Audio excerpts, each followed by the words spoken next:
وحده لا شريك له وعظمه وتوحيده أشهد أن محمدا عبده ورسوله صلى الله وسلامه على نبينا المصطفى محمد بن عبد الله وعلى آله وصحبه ومن تبعهم بإحسان إلى يوم الدين أما بعد. Jemaah sekalian, saudara-saudariku, bapak dan ibu-ibu, kaum muslimin wal muslimah yang saya hormati dan saya muliakan. Kita bersyukur kepada Allah Ta'ala pada malam ini masih bisa kembali hadir di rumah Allah ini, tempat yang paling terindah di dunia, tempatnya orang-orang yang saleh, tempatnya orang-orang yang akan mendapatkan naungan di hari ketika tidak ada naungan kecuali orang-orang yang kalbuhu mu'allaqun fil masajid, yang hati-hati mereka bergantung di masjid. Itulah orang-orang yang beriman, yang tidak lepas hati mereka dari masjid. Jasadnya bisa keluar ketika cari nafkah, bisa keluar ketika mengurusi keluarganya, namun hatinya tidak bisa keluar dari masjid. Itulah yang disebutkan dalam hadis diriwayatkan Imam Muslim dari Abu Hurairah. Rasulullah mengatakan, sab'atun yudhilluhumullahu fi dhillihi yawma la dhilla illa dhilluh. Ada 7 golongan yang mereka akan dapatkan teduhan dan naungan, yang dikala itu tidak akan lagi ada teduhan dan naungan, karena ketika hari kiamat bumi sudah diubah oleh Allah. Bumi sudah tidak seperti ini, tapi bumi datar, tidak ada lakukan, tidak ada tonjolan, sehingga dikala itu tidak ada naungan, karena bumi sudah tidak seperti bumi yang kita injak sekarang. Allah berfirman, "Yauma tubaddalu al-ardu ghairal ardi was-samawati wa rasulillahi wahidil qahhar." Tatkala bumi kami ganti dengan bumi yang baru, dan langit kami ganti pula dengan langit yang baru. Ini pertanda telah tiba hari kiamat.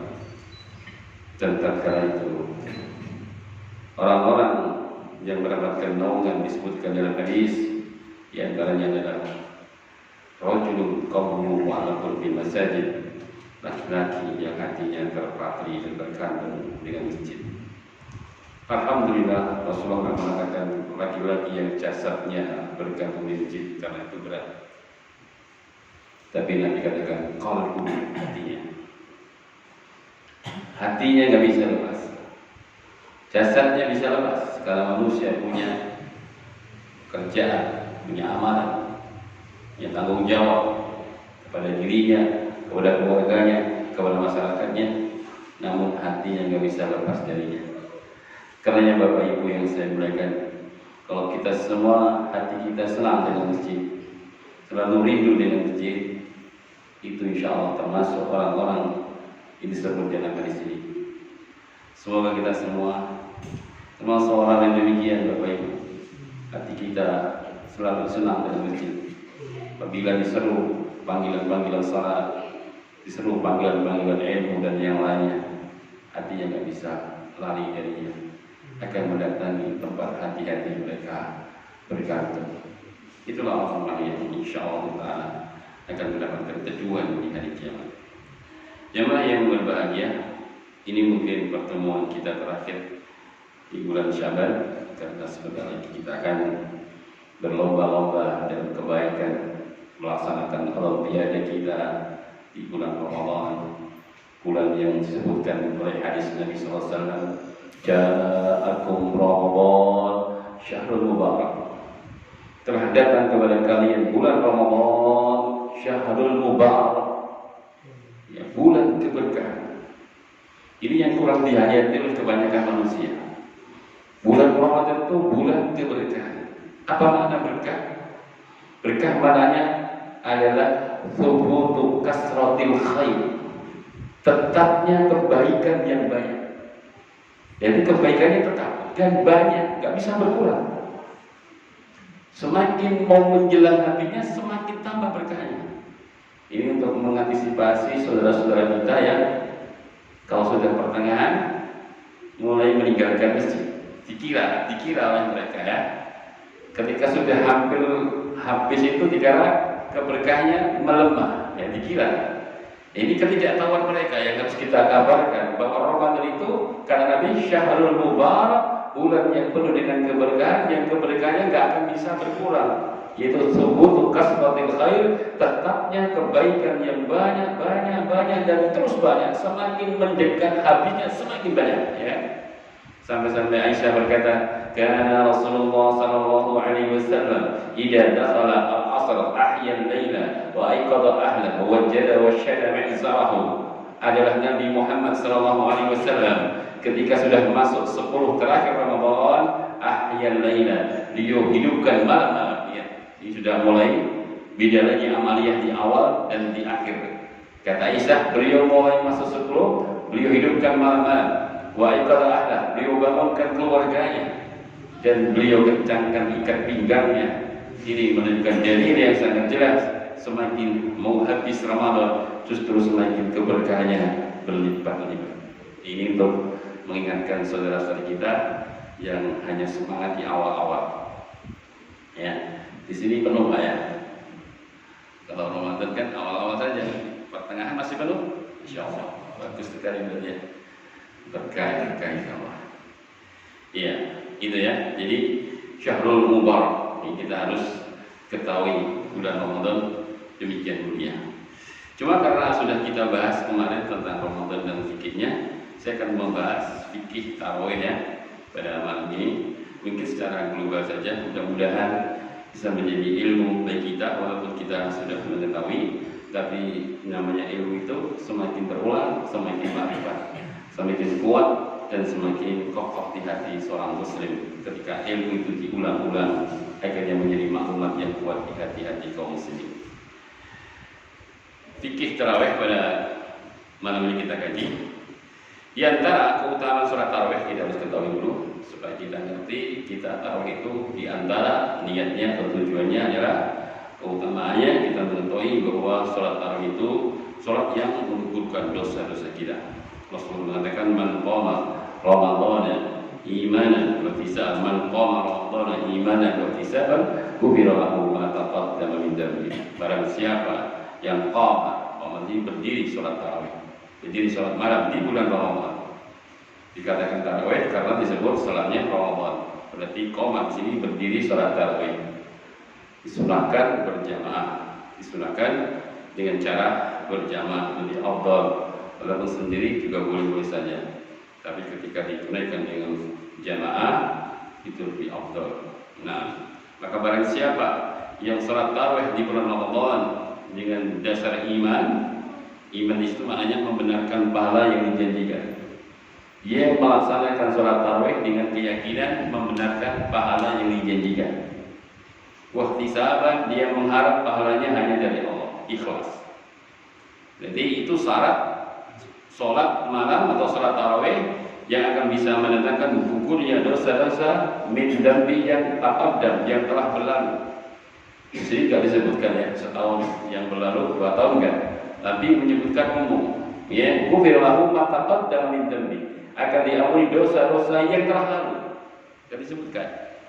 Telah lalu 2 tahun, 3 tahun, 4 tahun enggak tahu. Nabi enggak menyebutkan jumlahnya, tapi menyebutkan secara umum akan diampuni dan digugurkan dosa-dosa yang telah lalu. Ini kan merupakan suatu pengkhabaran yang sangat menggembirakan. Ya, maka betapa celaka dan rugilah kalau orang ketemu Ramadan dan dia tidak bisa melaksanakan tarawih. Nah, ini suatu kerugian. Apalagi tidak puasa. Tidak puasa biasanya mesti nggak tarawih ya. Itu suatu kerugian dan kecelakaan yang sangat mengerikan. Sebagaimana Nabi kita pernah mengatakan amin, semoga Allah mengabulkannya. Padahal tidak didengar sahabat yang lainnya mendoakan Nabi. Ternyata Nabi cerita bahwa tadi Jibril datang kepadanya. Jibril berkata, syaqiyun adlun adrakahu Ramadan tsumma sarafa min falam yughfar lahu. Celakalah seorang hamba, sengsara hamba itu Allah pertemukan dengan bulan Ramadan dan berlalu bersamanya 1 bulan penuh, namun keluar Ramadan ia tidak diampuni dosa-dosanya. Syaqiyun adlun, celakalah hamba itu. Nabi katakan amin, semoga Allah mengabulkannya. Yang berdoa malaikat yang termulia yang mengaminkan manusia yang paling mulia, sehingga doanya pasti dijawab oleh Allah. Kecelakaan dan kesengsaraan orang yang ketemu Ramadan dia tidak bisa mengambil keutamaannya. Di antara keutamaan Ramadan adalah sholat tarawih berjamaah bersama kaum muslimin. Nah, dosa-dosa di sini disebutkan Imam Nawawi dosa-dosa yang telah lalu dari dosa-dosa kecilnya. Kalau dosa besar harus ada taubat. Dikuatkan dalam hadis yang lain, Rasulullah mengatakan as-shalawatul khams, al-jum'ah ila jum'ah, Ramadan ila Ramadan, mukafiratun bainahunna idza tutribatil kabair. Salatnya 5 waktu, Jumat 1 Jumat berikutnya, Ramadan 1 Ramadan yang berikutnya, itu semua menjadi penggugur dosa-dosa dengan syarat dia menjauhi dosa-dosa besar. Nah, dari sini menunjukkan dalil kalau dosa besar dia harus tempuh dengan cara taubat. Ada dosa kecil-kecil kita dengan kita puasa dan sholat tarawih langsung gugur semuanya tanpa kita minta ampun, gugur dengan sendirinya dengan amal puasa kita dan amal sholat tarawih kita. Ada dosa besar seperti zina, minum khamr dan yang lainnya, ini harus bertobat. Ya ayyuhalladzina amanu tubu ilallah taubatan nasuha. Wahai orang-orang yang beriman, taubatlah kalian dengan taubat yang sungguh-sungguh. Itu kalau besar-besar. Ada dosa-dosa kecil dengan kita puasa dengan baik dan sholat tarawih sudah otomatis hilang dengan sendirinya. Iya. Kemudian dalam dalil tentang bahwa sholat jamaah lebih afdal ya, keutamaan yang lainnya. Rasulullah mengatakan man qama ma'al imam, ini sholat keutamaan jamaah yang saya sebutkan, saya bacakan dalilnya riwayat Tirmidzi dan disahihkan oleh Syekh Al-Albani.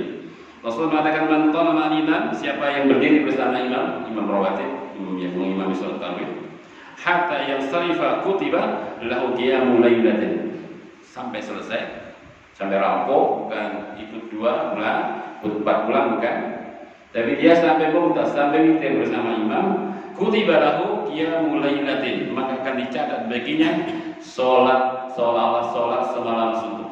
Ini sholat semalam suntuk. Karena ada sedikit perbedaan pendapat di kalangan para ulama ketika sudah masuk 10 terakhir, dia ingin menambah sholat lagi setelah tarawih bersama imam, apakah dia witir bersama imam atau dia witirnya nanti ditunda.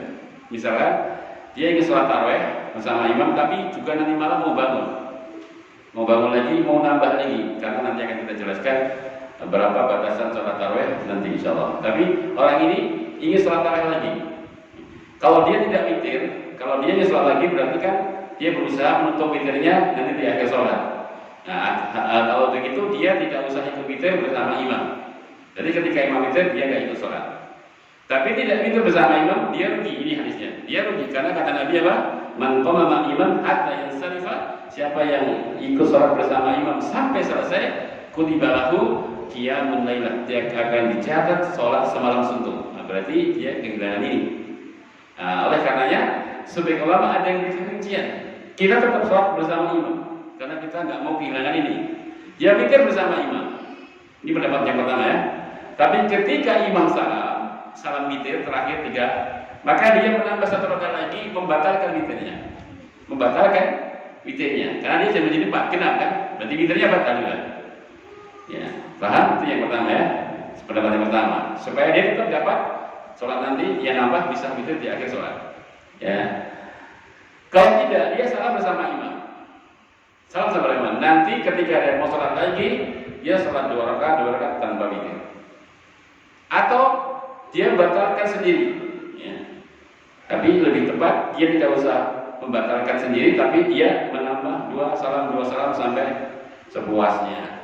Tapi tidak usah witir. Ya. Karena Rasul mengatakan ij'alu akhir sholati lail witr. Jadikanlah akhir sholat malam kalian dengan witir. Itu perintah Nabi. Ij'alu akhir sholati lail ya witr. Jadikanlah akhir sholat malammu dengan witir, dan witir 2 kali dalam sholat tidak boleh, terlarang. Ya, karena tadi sudah witir bersama imam, dia ingin sholat lagi, maka witirnya nggak usah. Sebab dilarang witir 2 kali. Tapi kalau ingin witir diakhirkan di akhir sholatnya, amalkan tadi ij'alu akhir sholati lain al-witr, maka dia dari ketika imam salam dia menambah 1 rakaat lagi untuk membatalkan witirnya, karena nanti dia mau semangat sholat lagi dan ingin menutup sholat malamnya dengan witir sehingga bisa dapat semuanya, ya. Bisa sholat bersama imam utamanya, bisa menjadikan witir di akhir sholat kita juga ada keutamanya. Nah, sekarang masuk pada jumlah rakaat. Apakah 11 atau 23? Ada yang masjid pakai 11, ada yang 23. Ya, yang 11 untuk waktu 1,5 jam, yang 23 7 menit, ya. Memecah rekor dunia. Guinness Book Indonesia ternyata dapat, ya, hadiah Nobel sholat tercepat di dunia. Sholat tarawih, ya, 23 rakaat 7 menit. Indonesia nomor 1, Pak. Juara 1, ya. Yang lainnya belum ada yang bisa mengalahkan rekornya dunia, ya, sholat tarawih tercepat, ya. Pernah lihat YouTube-nya? Itu jangan ditiru, Pak. Ya, nggak tahu tentang sholat, ya. Aqimis sholat lidzikri, kata Allah. Tegakkanlah sholat agar kalian ingat aku. Gimana zikirnya, Pak? Dul amin gimana? Ya, itu sholatnya tidak sah karena hilang adanya satu rukun sholat, itu tumanina. Ya, tidak ada tumanina. Tumanina itu sepakat para imam, ulama jumhur, madzhab semua sepakat bahwa tumanina itu arkanus sholat, termasuk rukun sholat. Kapan ditinggalkan satu rukun sholat, maka sholatnya tidak sah. Dan ini pernah terjadi di masa Nabi masih hidup. Ada seorang sholat di Masjid Nabawi, sholatnya tidak ada tumanina. Kemudian dipanggil, irji fasalli fa innaka lam tusalli, kembalilah kau, sholatlah kau lagi, tadi kamu belum sholat. Ya, ulangi sholat lagi, salah lagi. Sama Nabi diperintahkan lagi sampai 3 kali. Akhirnya orang yang putus asa, ya Rasulullah, yang aku bisa tentang sholat, ya cuma itu, ajarilah aku sholat yang benar. Kemudian dia mengajari bahwa di antara sholat itu harus ada tumanina. Tumanina tenang, berdiri tenang, rukuk Allahu Akbar, Subhana rabbiyal azim. Walaupun jangan baca sekali enggak apa-apa. Subhana rabbiyal azim, tenang. Sami Allahu liman. Sampai tenang dulu, jangan berdirinya belum sempurna sambil robbana, sambil turun. Itu namanya mencuri dalam salat. Ya, kadang ada sambil Sami Allah, ini belum berdiri tegak sudah langsung Sami Rabbana, langsung gerak. Ya, Rabbana sambil gerak. Rabbana sambil turun sujud. Ini namanya mencuri dalam salat. Dia hilang padanya tumanina, ya. Maka salat itu tidak sah. Ya. Apakah 11 atau 23? Al-Imam Ibnu Abdul Bar menyebutkan bahwa sholat malam itu pada asalnya tidak ada batasnya. Kalau Nabi seringnya 11, kadang 13. Kalau 13 beliau awali dengan sholat iftitah, sholat ringan, ya, 2 rakaat sholat ringan, baru setelah itu yang besarnya. Ya, itu seringnya Nabi 11, ya, kadang 13. Tapi kita kemudian bacaan-bacaan beliau ketika sholat malam panjang-panjang sehingga 11 itu mungkin sudah menjelang subuh. Abdullah pernah bercerita, Abdullah bin Mas'ud. Abdullah itu kan seorang sahabat yang sudah biasa masuk keluar rumah Nabi, kayak keluarganya Abdullah itu. Suatu saat Rasulullah sholat malam, beliau langsung ikut di belakangnya. Bukanya Rasulullah buka dengan surah Al-Baqarah. Aku batin, kata Abdullah, paling nanti ayat 100 beliau ruku. Batin sholat nggak apa-apa, ya. Ini bablas nanti, karuku. Paling nanti akhir Al-Baqarah diurut. Dikira Al-Baqarah selesai, tambah lagi surah An-Nisa 200 ayat. Dikira selesai An-Nisa, tambah lagi Ali Imran. Hampir-hampir aku berpikiran jelek, katanya. Apa itu? Aku ingin keluar dari sholat Nabi. Pegel lah, bayangkan, Pak, berapa itu? Ya, padahal Al-Baqarah 2,5 juz. Butuh waktu kalau kita baca 1 juz seperempat jam, itu cepat. Baca tahlil seperempat jam, kalau enggak tahlil setengah jam itu. Ya, 1 juz itu kalau kurang tahlil, kalau enggak tahlil bisa seperempat, ya. Itu sudah setengah jam lebih, tambah 200 An-Nisa, itu baru perkara pertama. Ya, ya habis subuh, kan? Ya, habis subuh. Nah, Aisyah cerita sholat sampai bengkak kakinya. Kalau yang ini bengkak, coba Pak, itu baca yang itu mesti bengkak dijamin. Apa ya? Iya. Bengkak. Kalau kita kakinya bengkak tidak sholat, sama-sama bengkaknya. Nabi sholat sampai kaki bengkak. Kalau kita kaki bengkak tidak sholat. Sama-sama kan Pak? Sama-sama bengkaknya. Iya. Nah kalau kita 11 rakaat, ya 4 jam selesai sudah ya. Nah itu kalau lama, kalau agak lama dikritik jamaah. Ya. Saya itu kalau imam, belum imam, Pak, pendek-pendek wae ya kok. Ngerayu ibu-ibu itu mesti. Ibu-ibu mesti ngerayu aja. Pendek-pendek wae ya Pak Ustaz. Pendek-pendek itu terus gitu. Akhirnya artinya lulus saya. Jadi ayu-ayu dulu sama ibu-ibu ya. Kalau pendek-pendek setelah assalamualaikum tuh wajahnya berseri-seri. Tapi kalau agak panjang, wajahnya gak ada yang berseri-seri. Iya. Nah, jadi pada asalnya Bapak Ibu yang saya muliakan, sholat malam itu tidak ada batasnya. Dari mana kita tahu? Seorang sahabat pernah bertanya tentang jumlah rakaat sholat malam. Dia katakan sholatul lail masna masna. Sholat malam itu 2-2. Ya, jadi yang biasa 4-4-3 itu jangan makanya 2-2-2-2-3 atau 2-2-2-2-2-2-1. Ya. Jadi yang dengan Aisyah 4-4-3 itu cara ngamalkannya 2 salam, 2 salam, 2 salam, 2 salam, 3. Ya, seperti itu. Nah, jadi apa? Pada asalnya maka tadi boleh kalau Bapak ingin nambah lagi karena kita ikuti awal malam bersama kaum muslimin, tapi kalau sudah masuk 10 malam terakhir kita ingin sholat lagi, maka boleh. Tadi sudah saya jelaskan caranya, terserah penjenengan mau pakai yang pertama dan kedua, semua baik, semua adalah baik ya, cara mengamalkan sholat witir. Adapun jumlah witir sendiri itu bisa sedikitnya 1, 3, ya 5, 7 sampai 9. Rasulullah pernah sholat witir 9 rakaat. Tapi beliau ketika sholat sendiri, nanti jadi imam jangan witirnya 9 ya, pas sholat pengolong rakaat kentut, bisa Pak, ngulangi 10 rakaat.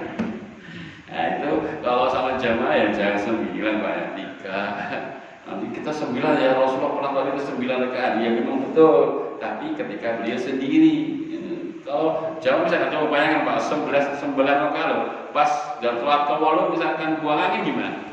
Buang balik itu dulu Pak, mesti mulai orang ngasih contoh saja. Ya makanya ketika sendiri silakan Bapak bisa amalkan yang 9 witir ya, 7, 5, 3, atau 1. Ya kalau takut keburu adzan subuh maka kata Nabi 1 ya. Nah kalau keburu adzan subuh 1. Nah itu apa jumlah rakaatannya tidak ada batasnya. Nah, ketika 11 atau 23 itu boleh-boleh saja. Maka kita nggak usah mempermasalahkan sana 23. Itu kita nggak pernah masalahkan mau 23, mau 11, mau kita sudah ngerti dalilnya. Nggak akan memasalahkan masalah itu. Ya, kalau ada orang menemu terakhir sholat segak yang 23 nggak ngerti dia. Ya mau 23, mau 11 silakan. Pada saat tidak ada batasnya sholat malam itu. Kemudian saya akan bacakan sedikit sisa waktu yang ada tentang kesalahan-kesalahan dalam sholat tarawih. Sampai sini dulu tentang sholat tarawih ada yang ditanyakan. Atau doa ya, ada doa iftitahnya ya. Mungkin jangan lupa, saya kadang lupa. Ya. Sholat malam itu doa witirnya, istiftahnya beda dengan Allahumma baik ya. Tapi ada banyak riwayat panjang-panjang. Saya bawakan yang paling pendek ya. Allahumma Rabba Jibril wa Mikail wa Israfil ya. Allahumma Rabbi ya Jibril wa Mikail wa Israfil. Ya Allah, Rabbnya Jibril, Mikail dan Israfil. Fatiras samawati wal ard, alimul ghaibi wasyahadah. Sampai sini masih ada lanjutnya. Yang ini diapakan dulu. Ya. Doanya Allahumma. Ini rakaat pertama setelah tablatul ikhram Allahu akbar baca ini. Allahumma Rabbi Jibril wa Mikail wa Israfil fatiras samawati wal ardi alimul ghaibi wasyahadah anta tahkumu baina ibadika fima kanu fihi yakhtalifun ya. ihdini lima ikhtalafa fihi minal haq bi'idnik innaka tahdi man ila man syaratil mustaqimah. Ya Allah, ya sebutkan doanya, anta tahkum baina ibad, engkau yang telah menghukumi di antara hamba-hamba perselisihan manusia, yang kemudian dari apa yang mereka perselisihkan, ihdini, yang tunjukkanlah kepada kami lima ikhtalafa fihi minal haq, apa yang diperselisihkan dari manusia dari kebenaran, bi'idnik, dengan izinmu ya Allah, innaka tahdi man, sesungguhnya engkau memberikan hidayah, man tasya'u ila siratal mustaqim, kepada orang yang engkau kehendaki ke jalan yang lurus. Saya bacakan ayat. Allahumma rabbi Jibril wa Mikail wa Israfil fatiras samawati wal ard alimal ghaibi wasyahadah anta tahkumu baina ibadika fima kanu fihi yakhtalifun ihdini lima ikhtalafa fihi minal haqqi bi'idnik innaka tahdi man tasya'u ila siratal mustaqim. Ini yang paling pendek. Ini yang paling pendek ya. Wah, ini Ustaz berikut penjelasan buatan agama ini buatan saat dibaca karena ini hukumnya apa? Sunnah. Tapi kalau bisa hafal ini ya menambah kesempurnaan dan pahala lagi ya. Tapi ini tadi sulapnya yang kita ada bacanya pakai ini. Maka kalau nanti imam setelah Allahu Akbar dia baca agak dia diam panjang, dia baca ini ya, jangan di jangan ya. Jadi kalau kita amalkan biasanya begitu ya. Biasanya dijahemi sama mak dikira kita lupa nggak baca bareng ya. Nah itu apa salat iftitahnya ya. Adapun seputar kesalahan dalam salat tarawih, yang pertama tidak ada zikir di sela-sela salat. Tidak ada zikir apapun di sela-sela salat rakaat. Istirahat kemudian zikir subhana malikil quddus rabbuna wa rabbul malaikatu war ruh. Nah, itu tidak ditentukan jamaah barang-barang ini. Itu enggak ada, tidak pernah dilakukan. Salah satu daripada kesalahan ada dikit-dikit di sela-sela salat ya. Yang kedua, melafazkan niat selepas salat. Setelah salat terlampau nawaitu Ramadan ya. Ramadan, salat puasa bareng-bareng itu juga tidak ada dalilnya. Karena salat itu kalau puasa itu adalah amalan hati dan niatnya ketika di waktu malam ya, menjelang tidur malam atau menjelang makan sahur, dia niatkan sebelum masuk subuh. Jadi niatnya di dalam hati, karena niat itu mahaluha al-qalbu, tempatnya di hati ya, jadi bukan di lisan ya. Makanya ketika amalan hati jangan diamalkan lisan, ketika amal lisan jangan diamalkan hati. Pernah dengan lihat orang berdoa diam saja, itu batin, itu tidak berdoa, itu batin berdoa. Zikir sholat juga gak bergerak bibirnya, itu namanya tidak sholat. Zikir itu harus ada gerakan lisan, bibir. Ya kalau ya walaupun pelan, subhanallah ya rabbi, dia baca, bukan dia diam saja.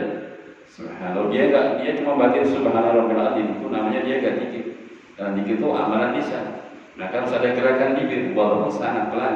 Subhanallah ya rabbi, subhanallah ya rabbi, rabbi bini, gitu. Dan diam saja. Doa juga batin, doa Allah ya Allah, walaupun lirik pelan ya. Maka jangan dicampur-campur amalan hati diamalkan lisan, amalan lisan diamalkan hati. Ini kacau balau ya. Ada tempat-tempatnya masing-masing. Kapan dia amalan hati, niat atau amalan hati. Kalau nggak perlu diucapkan, kalau semuanya diucapkan repot Pak ya. Jadi kan duduk di jalan, di depan rumah, di emperan ada anak kecil main di jalan, motor mau nabrak dia.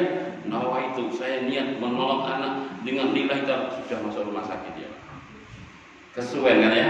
Otomatis jika dia lihat anak kecil mau ketabrak, otomatis niat ingin menolong kan, langsung dia. Itu amalan hati.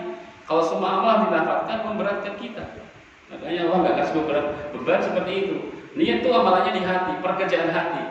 Maka cukup hati, niat sudah cukup. Tidak harus dikeluarkan lapak-lapak tertentu, karena itu akan memberatkan kita. Kalau kita amalkan semua amalan dan niatnya, itu memberatkan kita ya. Yang ketiga, memulai sholat dengan panggilan ya, Sallu talawih ada nggak apa-apa itu rahimakumullah dan jamaah menyambung la ilaha illallah, salatu la ilaha illallah, seperti itu juga sudah tidak ada semuanya. Itu semua tidak ada. Nggak tahu mereka bisa berbuat seperti itu dari mana. yang jelas tidak meriwayatkan satu hadis yang ada zikir di tengah-tengah sholat, melapatkan niat bareng-bareng, kemudian memulai sholat dengan panggilan-panggilan seperti itu. Ini semua adalah bagian daripada kesalahan-kesalahan dalam sholat tarawih. Ya, nah dalam sholat tarawih ini tidak ada perbedaan laki dan perempuan ya, semua dapat keutamaan yang sama. Maka boleh ibu-ibu keluar ya dengan pakaian yang tertutup dari rumah. Ya, semoga ibu juga bisa mendapatkan keutamaan sholat tarawih. Mungkin ada yang kurang dari saya, silakan Pak kalau mungkin ada yang mungkin belum saya singgung masalah ini. Oh, silakan. Assalamualaikum. Ya, selamat malam.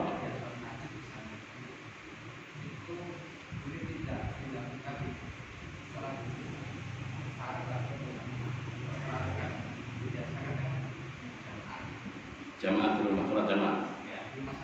Selain Ramadan, iya, boleh tidak ya? Iya.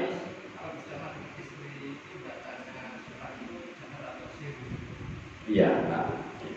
Jadinya tadi sudah saya jelaskan Abdullah bin Mas'ud. Asalnya Rasulullah sendiri. Asalnya Rasulullah sendiri ya.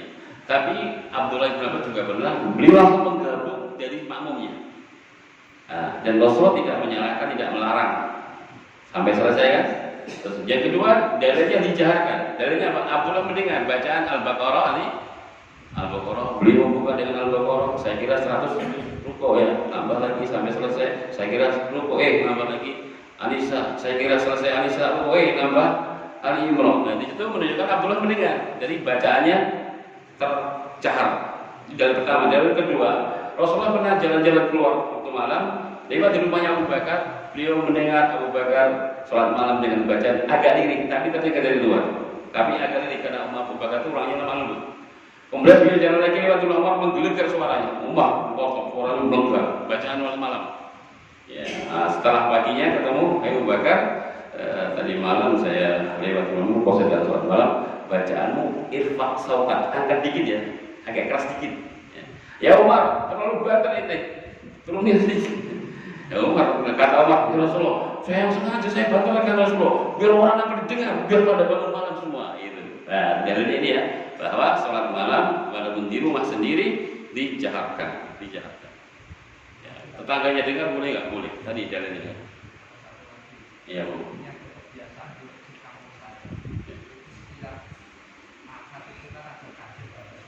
Ya. Ya.